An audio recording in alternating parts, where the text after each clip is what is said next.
William Whalen here for GetMoreSports.com, and we are talking picks to click for the weekend. And we've got two games that we are highlighting this week that are going to go a long way in determining what kind of picture we look at come Selection Sunday in two conferences. We're going to start in the Big East, where we have Villanova, ranked number 6 in the country, only 2 losses on the year, visiting upstart Butler in Indiana. Butler holding a home court advantage that is unrivaled right now in the Big East. It is a true home court advantage. What I look for in this game is, can Villanova withstand this moment? Villanova has obviously returned the favor to Georgetown after getting walloped in Washington, D.C. That was a big game for them to kind of return to their dominant ways. What I'm thinking here is this. If Villanova wins this game, we're looking at a legitimate number 1 seed possibility in the NCAA tournament. This team has gone through the Big East, a RPI-wise, a conference that has held its own throughout the year, even though teams like St. John's and Seton Hall have kind of fallen off as conference play has gone on. So what's going to happen here? If you heard me on the podcast this week, I really do like Butler at home. They lock you down defensively. They make you play their style of basketball, which is disciplined, focused. It's not going to be running gun style. On the other side, Villanova would like to open things up a little bit. Coach Jay Wright thrives when his teams are in the running gun style of offense, and it is a staple that he has had in his time at Villanova. I picked Butler on this week. I'm not going to back off that pick. Obviously, Villanova is extremely talented and extremely skilled team that can shoot the ball from deep, attack the basket, and get to the free throw line. I don't think that they're going to have as much success doing that against Butler this weekend. I'm going to take the Butler Bulldogs at home to pull off the big upset. The second big game that we're previewing this weekend is a mammoth one. In the Big 12, we have number 18 Baylor visiting number 8 Kansas. Now, this is a tale of two teams.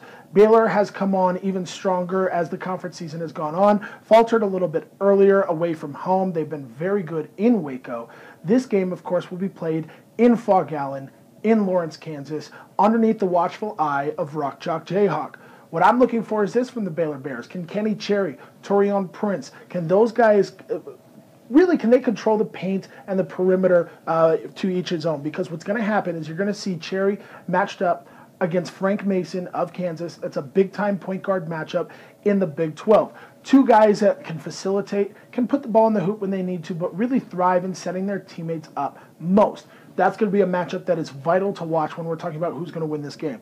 And then when you have Torian, he's probably going to be matching up with a host of Jayhawks. You might see him get a little time guarding Wayne Selden, the talented sophomore guard for the Jayhawks, who has really kind of gained a little bit more consistency as of late. He's still not who many wish he was, but at this point, you kind of take what you can get from guys like that. And then on the other side, Cliff Alexander, Bill Self said that he expects Cliff to move into the starting lineup this week against Baylor. The Jayhawks have not been a good enough rebounding team. Self also said that he feels like they have been an average rebounding team since Big 12 play started. A hallmark of Kansas, a hallmark of big Bill Self teams is that they rebound the ball on both ends. This Kansas team needs to do that, because if they win, just like Villanova, we are looking at a legitimate contender for a number 1 seed. They have the inside track right now, and especially with a win over Baylor, they would have the inside track over winning probably maybe the toughest conference top to bottom in America. That is going to be a big time boost when the committee looks at things in terms of their resume going into Selection Sunday. Kansas, the computers love them, both KenPom and RPI have them in the top 5. Can they sustain that success?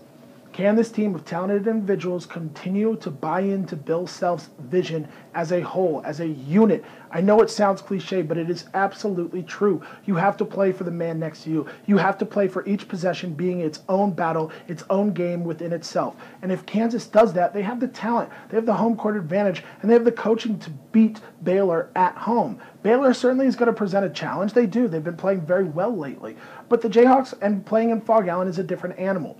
So, what's going to happen in this? Where's my pick going? I got to roll with the Jayhawks. Frank Mason is the heart and soul of this team. Obviously, when you have a guy like Kelly Oubre Jr. playing like he has recently, solidifying himself as a real first-round lottery pick in this year's draft, that certainly helps things. But this game will go as Frank Mason goes, in my opinion. Of course, you got to win the rebounding battle. I absolutely know that against Baylor, because that is what they do so well. But if Frank Mason plays poorly, I don't know if Kansas can overcome that, and I do think that he will play well. I do think that Kansas will win and continue their dominance in the Big 12 Conference. And those are your weekend picks to click.